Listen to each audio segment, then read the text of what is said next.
Je suis Séverine de Reims, je suis consultante en évolution professionnelle et je propose un accompagnement, plusieurs accompagnements basés sur l'humain qui visent l'épanouissement professionnel et personnel. Je propose des bilans de compétences et également des accompagnements individuels, mais aussi sous forme d'ateliers en collectif sur des thématiques comme la prise de parole en public, la gestion du stress, la gestion de ses émotions.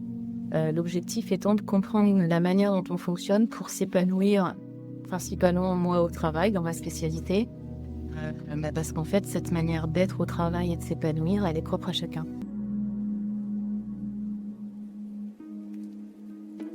Alors déjà, une personne qui vient me voir, qui me sollicite pour un bilan de compétences, il bénéficie déjà d'un échange gratuit et sans engagement. Ça, c'est important et j'y mets un point d'honneur.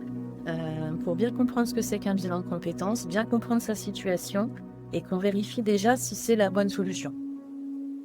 Pourquoi? Parce qu'on va y venir, mais le bilan de compétences, ça a un coût. C'est une formation, le bilan de compétences, donc comme toute formation, ça a un coût. Pendant ce rendez-vous-là, je réponds à toutes les questions, y compris sur les modalités de financement et comment ça se passe. Donc, je vais le faire, mais en version courte. Un bilan de compétences, on essaie de le faire sur une durée de 2 à 6 mois. Pourquoi? Parce qu'à un moment donné, on vit à côté du bilan de compétences. On ne fait pas que ça de ses journées. Et 6 mois, il se passe beaucoup de choses sur 6 mois dans la vie d'une personne. Donc, pour que ça reste en cohérence avec un projet de reconversion, on ne peut pas faire durer sur trop longtemps. Mais après, on s'adapte aussi au rythme de vie de la personne qu'on accompagne. Il est évident que si c'est quelqu'un qui travaille déjà, cumuler une formation et un emploi, c'est pas toujours simple. Donc on s'adapte, mais on va rarement au-delà de 8 mois. C'est vraiment exceptionnel. Ça se passe comment? Il y a du distanciel, donc simplement des books numériques où il y a des histoires, où il y a des sujets de réflexion, d'introspection à faire en autonomie chez soi. Et ces boucles-là sont ponctuées de, en général, 8 rendez-vous de 2 heures. Alors c'est court, trop court. Mais ces rendez-vous de 2 heures, c'est vraiment la valeur ajoutée. C'est-à-dire qu'on va aller tirer un peu, j'aime à dire que on arrive souvent en tant que bénéficiaire avec une grosse pelote de laine mal rangée, avec plein de fils qui dépassent. Et les rendez-vous entre les boucles, ils servent en fait à tirer un peu sur les ficelles, à aller chercher de la précision, à permettre une reconnexion au corps, à permettre d'avoir certains déclics dans l'échange qu'on n'a pas quand on est seul. Donc ça permet vraiment un environnement sécurisé et qui permet de découvrir et d'aller plus loin. Tout simplement parce que le bilan de compétences, quand on arrive là, en général, il y a quand même un souci de confiance en soi. Assez fréquemment, en tout cas, je ne vais pas généraliser, mais c'est quand même assez fréquent. Et c'est difficile de vraiment poser les choses et de faire un état des lieux. Donc comme j'aime à dire, mais on est là pour ça. C'est-à-dire qu'on ne va pas passer de la pommade, on ne va pas raconter des histoires, mais d'après vos expériences, si vous savez faire ça, si vous avez cette soft skill, cette compétence, c'est tout, on le dit. Et vraiment, il faut savoir accepter d'entendre qu'on est capable de faire. Donc l'accompagnant, à ce moment-là, il a un rôle hyper important et il doit vraiment mettre en sécurité. Mais parce que c'est pas toujours évident qu'une personne se dise « Ah oui, en fait, je sais faire plein de choses. » Ben oui. Donc voilà. Et puis après, le financement du bilan de compétences, il peut se faire soit par l'employeur. Là, faut se rapprocher de la DRH et puis de l'OPCO, soit par le compte CPF, effectivement, donc le compte personnel de formation, puisque chaque salarié cotise à la formation et donc cumule des euros sur un compte personnel qui permet de financer des formations certifiées Calliope, et bien évidemment, j'y suis. Ça peut être de l'autofinancement aussi. Ça peut arriver que, suivant le contexte, la personne préfère autofinancer le bilan de compétences et puis garder son CPF pour une formation ou autre chose.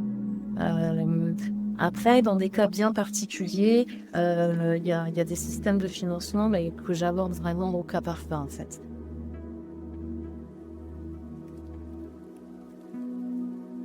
Il y a un gros test de personnalité. Alors, on n'attaque pas, nous, MBTI, parce que c'est un nom déposé et que dans la méthode d'orientation, on ne peut pas l'utiliser comme ça. Mais il en existe plein de ce type-là sous d'autres noms. Et chez Orientation, on a le nôtre. On a celui qui a été créé par Émeric Le Breton et il est basé sur un test de personnalité initiale, enfin initialement créé par Jung. On a d'autres tests à l'intérieur du bilan de compétences, notamment pour aider à déterminer les valeurs, à aider à déterminer comment on aime travailler dans une entreprise et qu'est-ce qui nous convient, donc les besoins professionnels. Il y en a d'autres. Et à côté, il y a une plateforme numérique où il y a vraiment toute une batterie de tests. Donc ça va aller de est-ce que vous seriez un bon entrepreneur pour de la création d'entreprise, où là vous avez une dizaine de tests, à de la culture générale, est-ce que vous seriez fait pour être enseignant.